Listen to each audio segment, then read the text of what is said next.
واده لنډه کیسه. امید لرم چې تر پایه پورې را سره واورئ.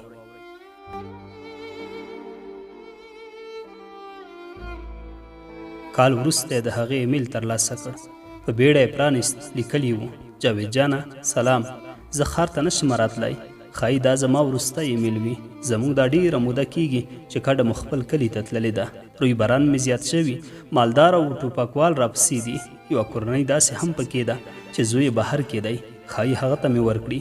هغوی فقط یو ځل راغلي. زوی یې بهر کې اوسیږي. پلار مې ورسره پیژني، وایي ښه کورنۍ ده. ما ډېره هڅه وکړه چې خپله کورنۍ د خپل واده له پرېکړې راوګرځوم، خو نوره مې وسه نه کیږي. د پاڼ په غاړه ولاړه یم. پلار مې وایي یا به د هغه هلک سره چې بهر کې اوسیږي واده کوي او یا به د ټوپکوال ته ورکوم. ستا درک ونه شو. نن چې ښار ته راغلم یوې خورلڼې راته وویل چې ستا کورنۍ هم بل ځای کې درته څوک لیدلې ده. هغې ویل چې کومه کلیواله ده. د مور مې هم نوره وسه نه رسیږي. راته وایي دا څو کاله کوشش کوي چې له بل چا سره زما واده ونه شي. نوره نه هغه څه کولی شي او نه زه. پوهېږم ته هم مجبور یې. کورنۍ دې در باندې فشار راوړی. نه ته د کورنۍ له خبرې وتلی شي او نه زه دا وس لرم.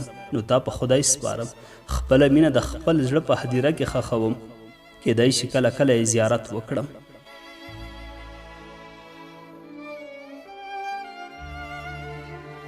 جاوید خپلې اوښکې پاکې کړې. څو ساړه اسویلي یې ویستل. د مور خبرې ور یادې شوې. زویه زه ښه نه یم. د دې لپاره چې ستا واده وګورم دا کار مې وکړ. جلۍ کټه مټه همغسې ده چې تا د چا صفتونه راته کول. هغسې انداز، هغسې خبرې لکه چې خپله همغه جلۍ وي. ساه یې بنده شوه.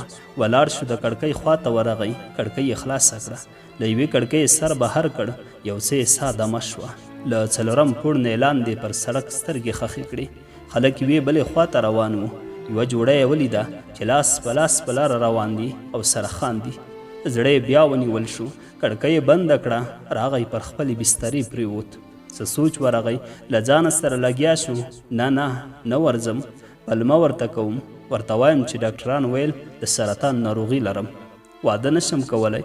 هو همدا یوازینۍ لاره ده. خپلې مینې سره بې وفایي نشم کولی.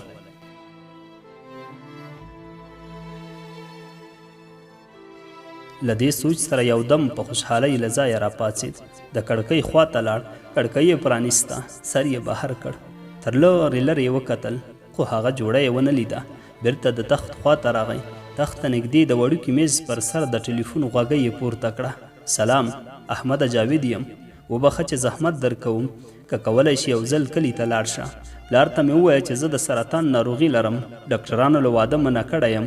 نور خو نو ته خپله ډاکټر یې. قناعت ورته ورکړه. جاوید وویل څه؟ تا هم راته زنګ واهه؟ ولې خیرت دی؟ ولې په مور مې څه شوي؟ سمه ده، صحیح ده، 2-3 ورځو کې درځم.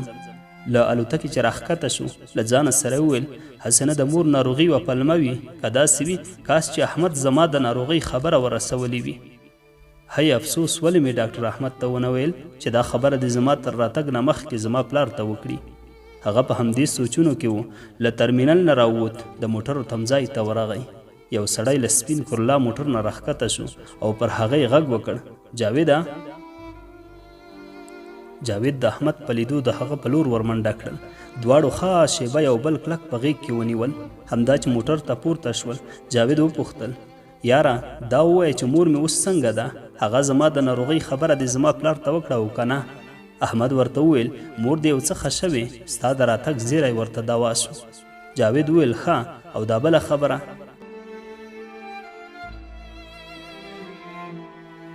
نه یار، جرأت مې ونه شو کړی. مور دې دومره ښه نه ده. ما ویل که هغه خبره شي هسې نه. د ښار په منځ کې جاوید څه ویل خو زر پښیمانه شو. احمد ترې وپوښتل لاس دې هغه بل سړک ته ونیو، څه دې ویل؟ جاوید یو سوړ اسویلی وکړ. هو، یوه خبره مې کوله. خو احمد ویل خو څه خبره دې کوله؟ ویل مې چې په هغه بل سړک تاو شي. هغه سړک د جمیلې دوی پر کور وځي، خو هغه اوس په کلي کې ده. احمد ویل په کوم کلي کې؟ نه پوهېږم، والله که مې فکر ته رسېدلی وي چې ترې پوښتلی مې وای. د پلار نوم مې هم ترې ونه پوښتو، او که نه اوس به د هغوی ځای راته معلوم و.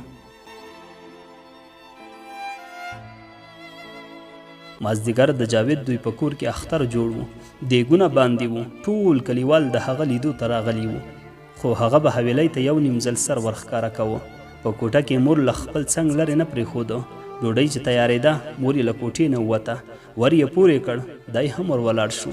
د وره له شانه د خپلې مور خبرې واورېدې چې پلار ته وویل خدای زده که جاوید دا ځل لاړ بیرته راشي.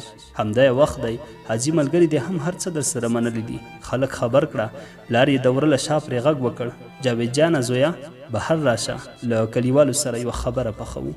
جاوید بهر راووت. پلار یې کلیوالو ته مخ ور واړوه. یوه هفته وروسته یعنې راتلونکي جمعه به بیا همدلته سره یو ځای وو. جاوید جان ته واده کوم. جاوید غلی د خپل پلار په غوږ کې وویل واده پرېږده پلاره، اول به د خپلې مور علاج کوم، بیا به ګورو. پلار یې ورته وویل چې واده درته وکړم مور دې خپله ښه کېږي، د هغې همدا یو ارمان دی. جاوید شاته مخ واړوه. مور یې له کړکۍ سره ولاړه وه، ډېره خوشحاله ښکارېده.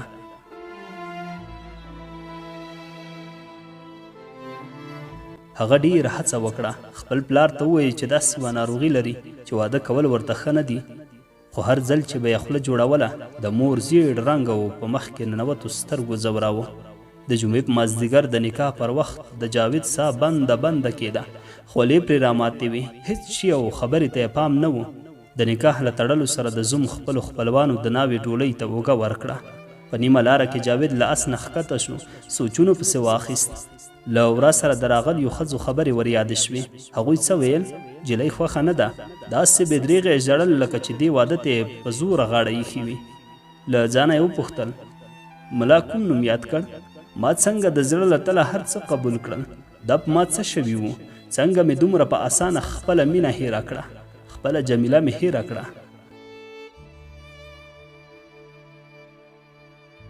د شپې ناوخته جاوید په زړه د ناوې کوټې ته ننوت. له وره سره ودرېد. په لوړه و غریو نیولي غږ یې له ځانه سره وویل جمیلې ما وبخه، یو بل ته ونه رسېدو، دا زه وم چې له تا سره مې بې وفایي وکړه. ناوې پلو له مخ نه لرې کړ. جاویده دا ته یې؟ د جاوید چې په جمیلې سترګې ولګېدې، له خوشحالۍ نه یې پر مخ اوښکو لارې جوړې کړې او جمیله یې کلکه په غېږ کې ونیوله.